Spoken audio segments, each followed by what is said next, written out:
Assalamualaikum warahmatullahi wabarakatuh. Selamat pagi anak-anak. Apa kabar kalian? Sehat kan ya? Alhamdulillah, itu yang kita harapkan. Tetap semangat belajar ya. Sebentar lagi kita akan menghadapi mid semester. Jadi tetap harus belajar lebih rajin lagi. Anak-anak, pada kesempatan ini kita masih mempelajari kompetensi yang ketujuh ya, yaitu menerapkan penyimpanan arsip sistem abjad, kronologis, geografis, nomor, dan subjek. Nah, sekarang kita sudah memasuki minggu yang kelima, yaitu kita akan mempelajari tentang sistem nomor atau numerical filing system. Karena materi ini banyak, jadi ibu membagi ke dalam 3 video agar kalian lebih mudah untuk memahaminya. Untuk bagian yang pertama ini, ibu akan menjelaskan tentang sistem penyimpanan arsip berdasarkan nomor dewey.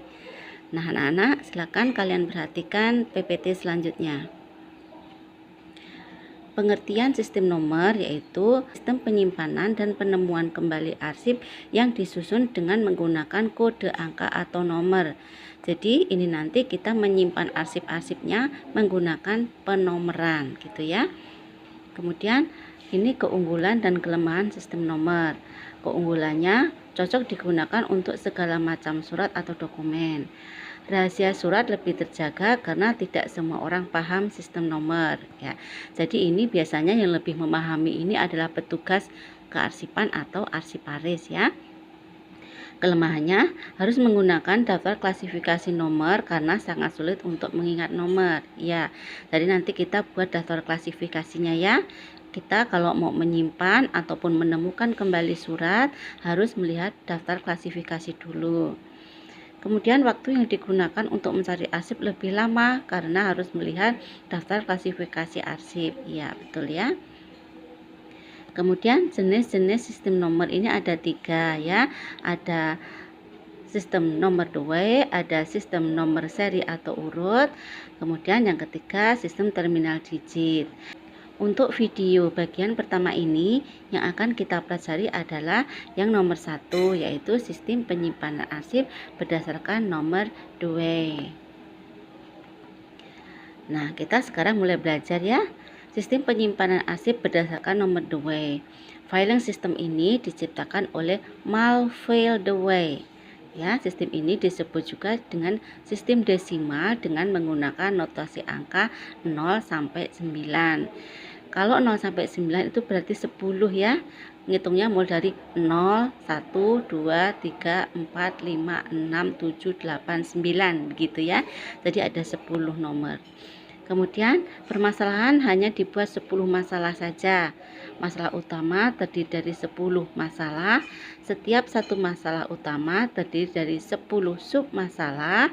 Setiap satu sub masalah terdiri dari 10 sub-sub masalah. Nah, gitu ya. Kita lanjutkan. Jenis-jenis peralatan dan perlengkapan dalam nomor dewey. Ini ada 1 filing kabinet ya. Tadi sudah dijelaskan ada 10 laci ya.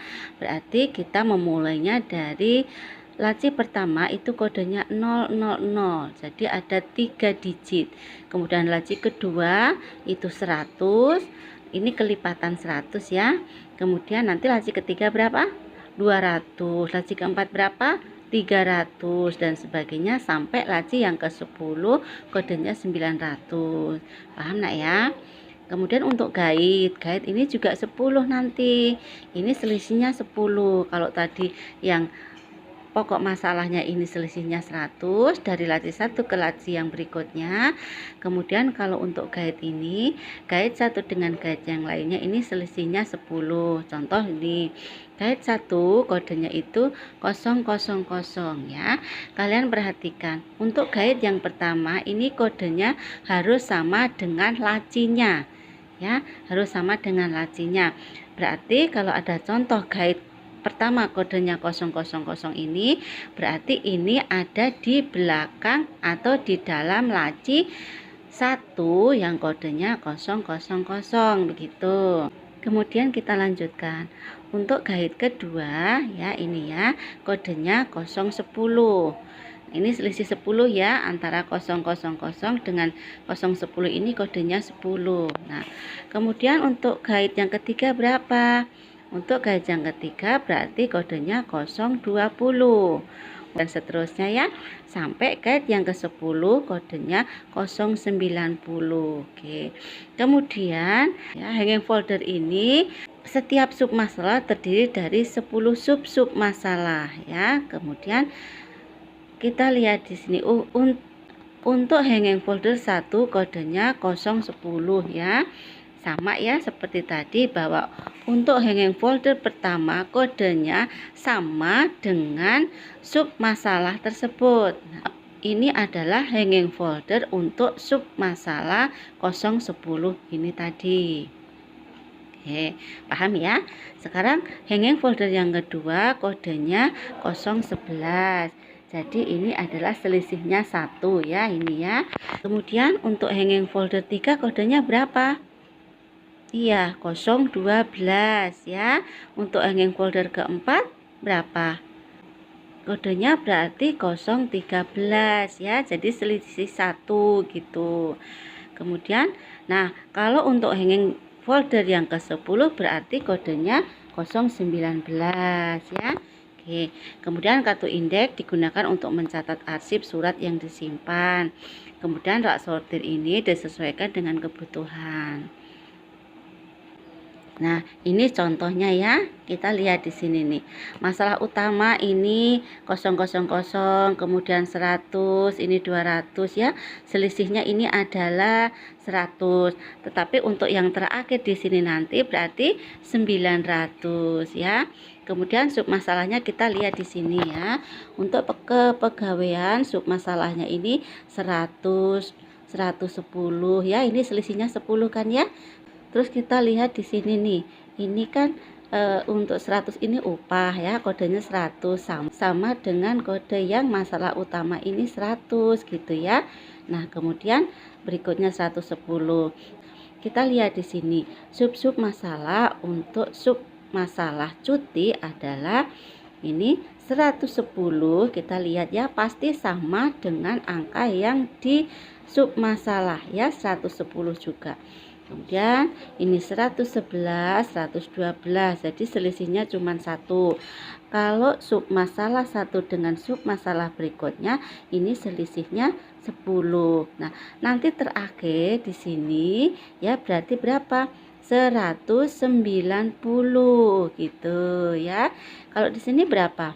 Ini berarti 119 untuk di sini ya. Karena hanya berkisar 10 nomor. Dan selanjutnya ya sama. Kita lihat di sini, ini filing kabinet ini memuat 3 pokok masalah ya. Ini 000 yang paling atas, kemudian yang tengah 100, yang paling bawah 200. Kita ambil saja contoh 1 laci ya, yang paling atas.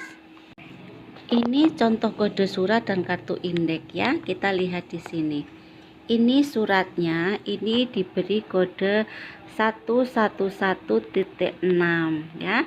Artinya surat ini disimpan pada laci 100 ya. Ini kan 111 ya. Kalau untuk laci itu kan 000, 100, 200, 300 gitu kan ya.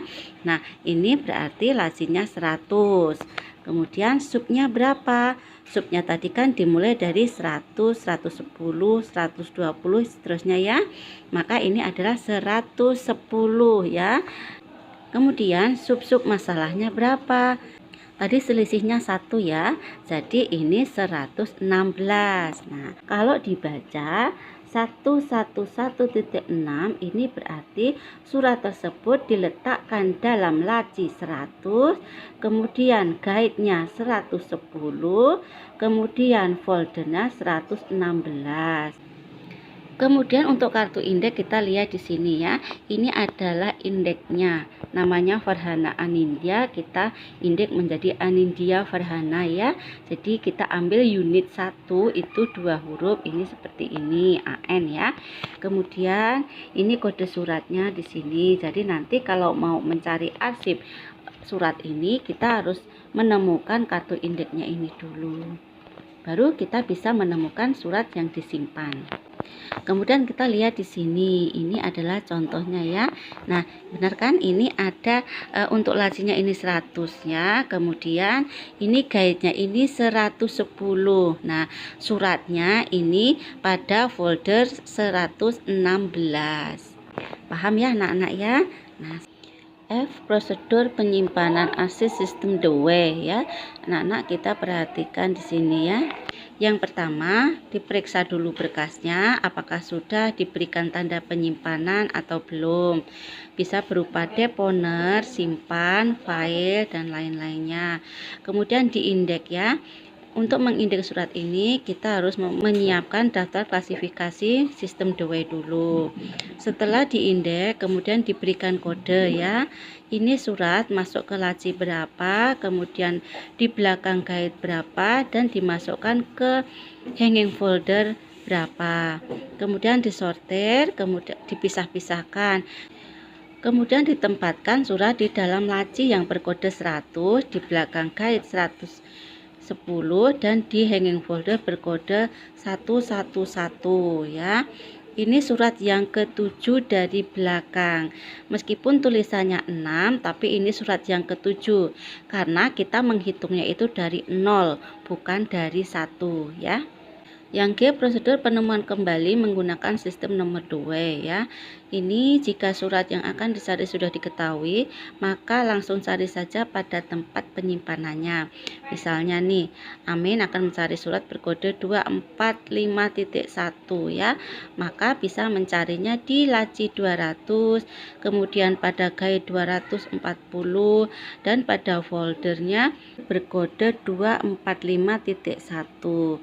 Artinya nanti kita mencari surat pada laci 200, kemudian pada guide 240, dan pada hanging folder 245.1. Artinya kita menyimpan surat itu pada folder 45 dan urutan yang kedua. Kenapa urutan yang kedua? Karena untuk tulisan 0 itu berarti surat yang pertama. Kalau tulisannya 1 berarti suratnya yang kedua. Kemudian nomor 2, ambil surat dan folder dan tukarlah dengan lembar pinjam arsip. Itu lembar pertama ya. Jadi lembar pertama nanti diserahkan kepada petugas arsip. Kemudian petugas arsip memberikan surat yang dipinjam beserta lembar outslip yang kedua kepada peminjam arsip. Kemudian untuk lembar outslip yang ketiga itu disimpan sebagai arsip atau pada tickler file. Sedangkan jika tidak mengetahui surat yang akan dicari, maka pergilah ke kardek ya, kartu indeks, untuk melihat kartu indeks. Kemudian lihatlah kodenya dan carilah seperti cara yang di atas. Begitu cara menemukan kembali arsip yang disimpan menggunakan sistem nomor Dewey. Anak-anak, untuk tugas hari ini silahkan kalian menemukan arsip menggunakan sistem Dewey ya, dari surat-surat berikut. Uraikanlah seperti apa yang sudah Ibu jelaskan tadi. Diketemukan di laci berapa, pada guide berapa, dan pada hanging folder berapa. Anak-anak, silakan kalian putar-putar kembali videonya untuk lebih jelasnya. Kemudian bila ada yang belum paham, silahkan kalian tanyakan di grup WhatsApp pelajaran kearsipan. Nanti akan kita bahas bersama ya. Untuk materi pagi ini Ibu akhiri. Assalamualaikum warahmatullahi wabarakatuh. Selamat pagi.